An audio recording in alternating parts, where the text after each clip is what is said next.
সোমবার রাজ্য পুলিশের সদর কার্যালয়ে মুখ্যমন্ত্রীর উপস্থিতিতে আরক্ষা প্রশাসনের এক গুরুত্বপূর্ণ পর্যালোচনা বৈঠক অনুষ্ঠিত হয়। বৈঠকে অপরাধ প্রবণতা শূন্যের কোটায় নিয়ে আসার উপর গুরুত্ব আরোপ করা হয়। শারদ উৎসবের প্রাক্কালে রাজ্যের আইন শৃঙ্খলা পরিস্থিতি নিয়ে রাজ্য পুলিশের সদর কার্যালয়ে মুখ্যমন্ত্রীর উপস্থিতিতে রাজ্য পুলিশের মহানির্দেশক সহ অন্যান্য সিনিয়র অফিসারদের নিয়ে গুরুত্বপূর্ণ পর্যালোচনা বৈঠক সোমবার অনুষ্ঠিত হয়। বৈঠকে সার্বিক আইন শৃঙ্খলা পরিস্থিতি নিয়ে বিস্তারিত আলোকপাত করা হয়। বৈঠক শেষে সাংবাদিকদের মুখোমুখি হয়ে মুখ্যমন্ত্রী ডক্টর মানিক সাহা জানান, বর্তমান সরকার পুলিশকে ফ্রি হ্যান্ড কাজ করার সুযোগ দিয়েছে। অপরাধ প্রবণতা যাতে শূন্যের কোঠায় নিয়ে আসা যায় সেই লক্ষ্যকে সামনে রেখে কাজ করতে পরামর্শ দেওয়া হয় পুলিশকে। এ প্রসঙ্গে কথা বলতে গিয়ে মুখ্যমন্ত্রী বলেন, কোনো মানুষ যখন থানায় অভিযোগ নিয়ে যায় তখন তাদের সঙ্গে প্রত্যেক পুলিশ অফিসার ও পুলিশ কর্মীকে ভালো আচরণ করতে হবে।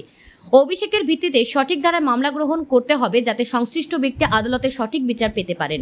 পুলিশের প্রতি মানুষের বিশ্বাসযোগ্যতা বাড়াতে প্রয়াস কর্মসূচির ওপর আরও জোর দেওয়ার পরামর্শ দিয়েছেন মুখ্যমন্ত্রী। বিরোধীদের যাবতীয় অভিযোগ খারিজ করে দিয়ে মুখ্যমন্ত্রী বলেন, বিগত বাম সরকারের আমলে মানুষ থানায় যেতে ভয় পেতেন।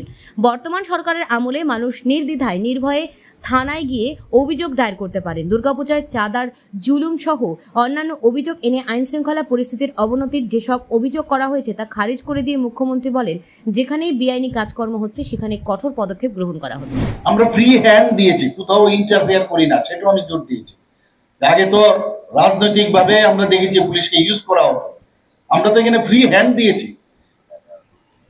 যারা ক্রিমিনাল বা যারা ক্রাইম করে তাদের কোনো জাত হয় না, পরিষ্কার, এবং এটার ভিতরে আমরা জোর দিচ্ছি এবং বারবার আমি বলছি যে সেখানে কোনো রকম আমরা কম্প্রোমাইজ করবো।